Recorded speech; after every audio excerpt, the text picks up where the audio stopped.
up? This is ESAIA Mistake, and today I wanted to hop on and talk about the unique struggle and power of being a black woman. So, you guys know that I don't really even like to use the term black when I am identifying my origins and ancestry because black is a color and it is not recognized on paper as someone who is an actual living being and entity. It is recognized as a shadow citizen that is owned by the United States Corporation.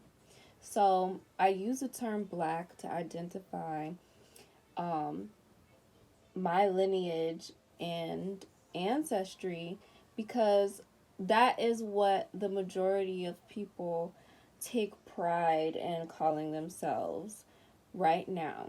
So that's changing, and people are becoming more aware of how black is a term that was given to us by colonizers and by our oppressors, and different people like James Brown and people who had influence made it seem, like something that we should be proud of, being black, and we found ways to make terms of endearment like, being black or being a nigga into something that we could in some way feel empowered by. And so I don't call myself any of those terms. I don't use the slang nigga and I don't use the term black in my everyday conversation. But for the sake of this video and for the sake of me communicating to the audience that I would like to communicate to, I'm going to use that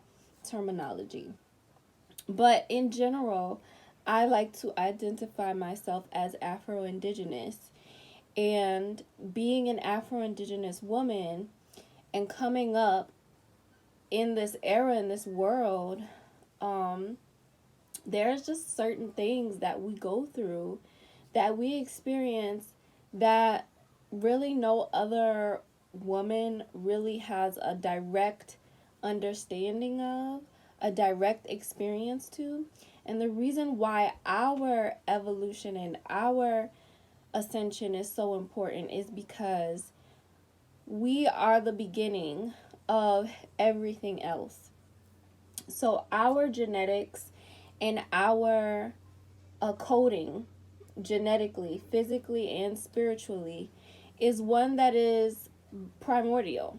It's primordial, it's ancient, and it is the one that is responsible for bringing life into existence here on planet Earth.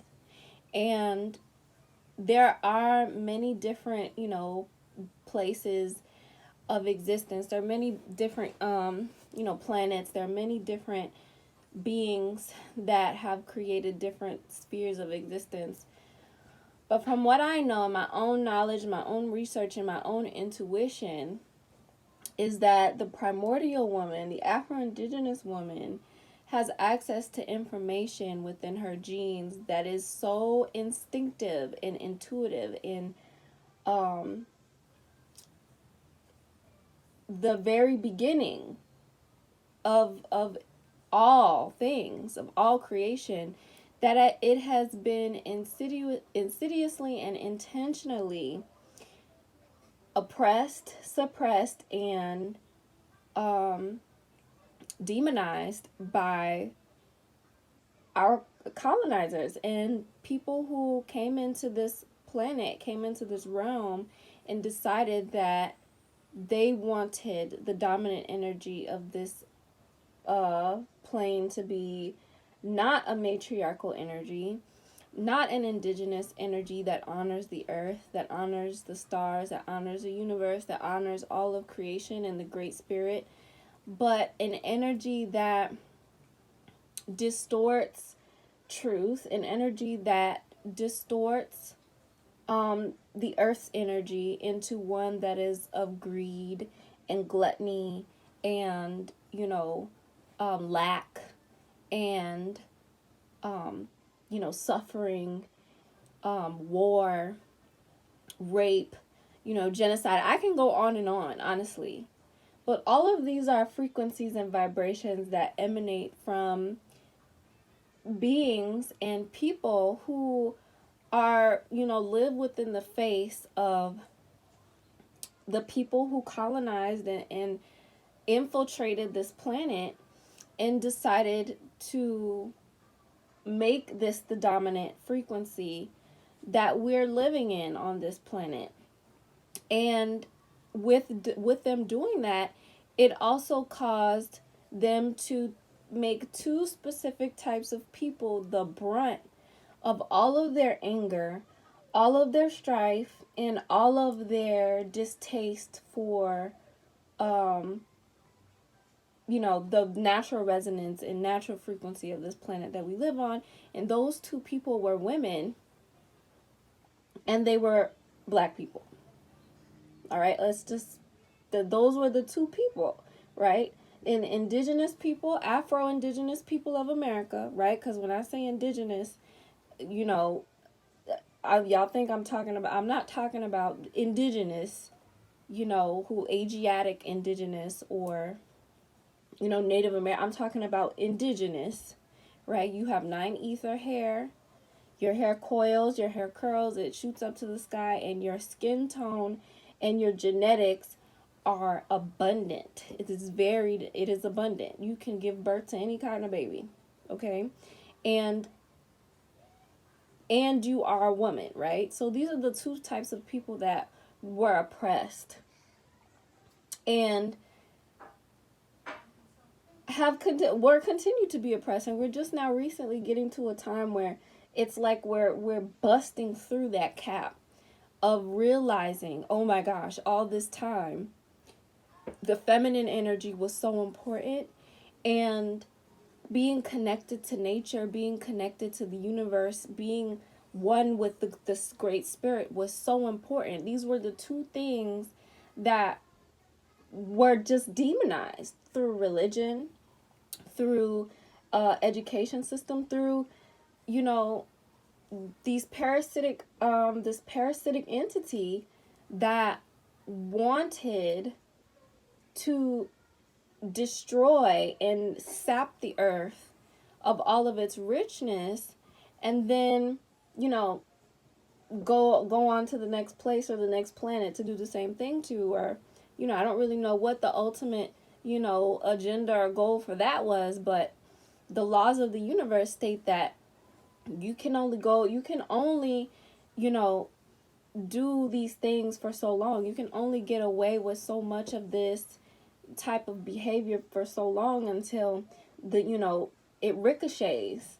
And hey, you have to atone for all of the things that you have done. You have to atone for all of these mistakes that you have made.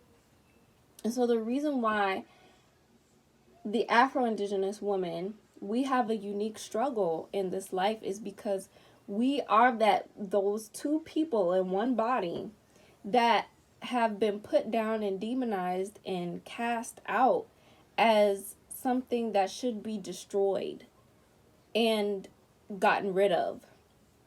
And this is evident in history. This is evident in our even present day, the way we're living presently, right? And coming out of that, we begin to realize that what is it about me that you feel such a strong will and need to obliterate? What is it about me that you feel such a strong inkling to, demonize and destroy? I want to know, because I've lost a sense, I've lost direct access to my memory because of what's happened to my ancestors and the plight that they've been through. So now all I'm left with is a feeling, a really, really strong feeling in urge to know, who am I? And why am I so important that you have gone through so much to get rid of me. The being that births and brings life, all life, into existence. And the specific life, right? The specific gate that brings primordial souls into this universe, into this realm, onto this earth. You feel a very strong need to play with me, to mess with my mind,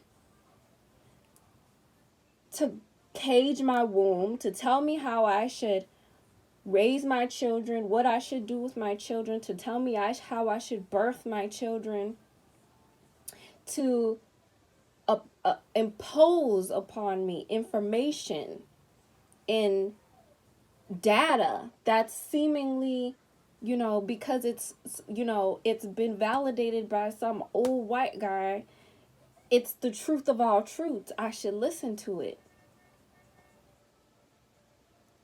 There's so many energetic and insidious things that we as the Afro-Indigenous woman experience and go through. It's interesting that outside of all of those things that it is insidiously opposed upon us, right? About who we are, where we come from, what we should do with our wombs, what we should do with our children, how we should use our time and energy, and what we should believe in is the biggest one.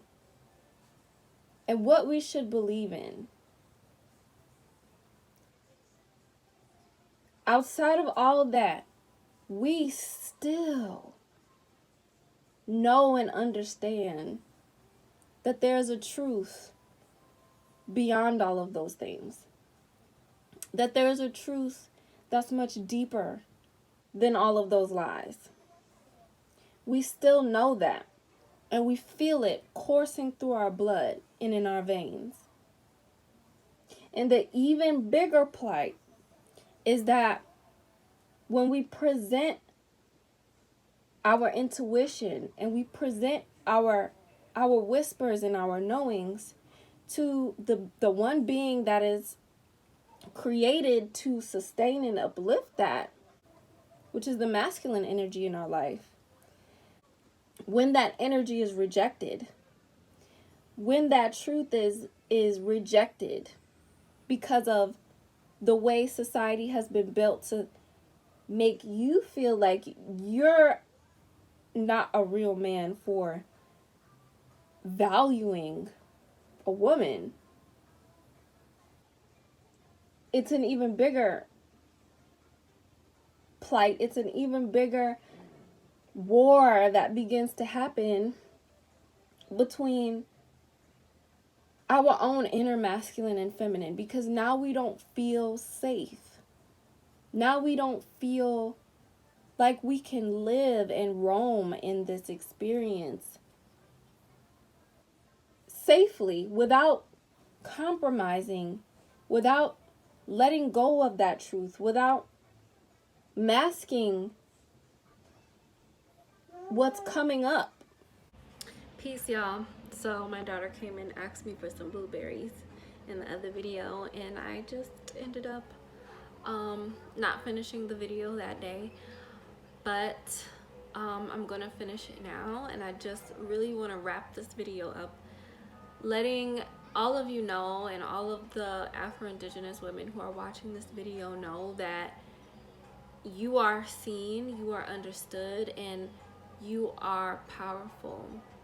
You have energy stored within the very coding of your cells, of your body, of your being, that when activated, you can create anything that you want in this reality. You can have anything you desire in this reality.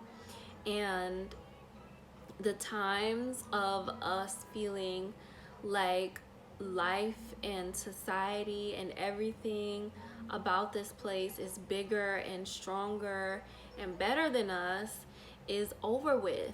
It's done with, because that is so far from what is real and what is true. No one is going to try and stop something that is great. Nobody's gonna go out of their way and try to put down something that has no potential, that has no power. It is the things that are most powerful, that are most abundant, that are most potent, that people are going to try to go out of their way to manipulate, to deceive, to put down, so that they can feel like they have some kind of authority and power here. And that is what's happening in this realm. That is the reason why, you know, everything is going down the way it's going down in society, the government, this matrix. It's because it's time for us to realize who we are and realize that we are the beginning, and that all information and that all knowledge and that all existence sprouted and sprouts from the primordial waters of this realm, which is the divine womb. It is the divine feminine. It is the primordial woman. And so I hope you can leave this video feeling empowered, feeling lifted, feeling like life is on your side and you have the potential. You are the creation. You are the creatress. So thank you guys so much for watching this video. And if you're interested in signing up for my free 4-day Lilith Code mini course, then the link to that is down below. And I will talk to you guys in my next video. Peace.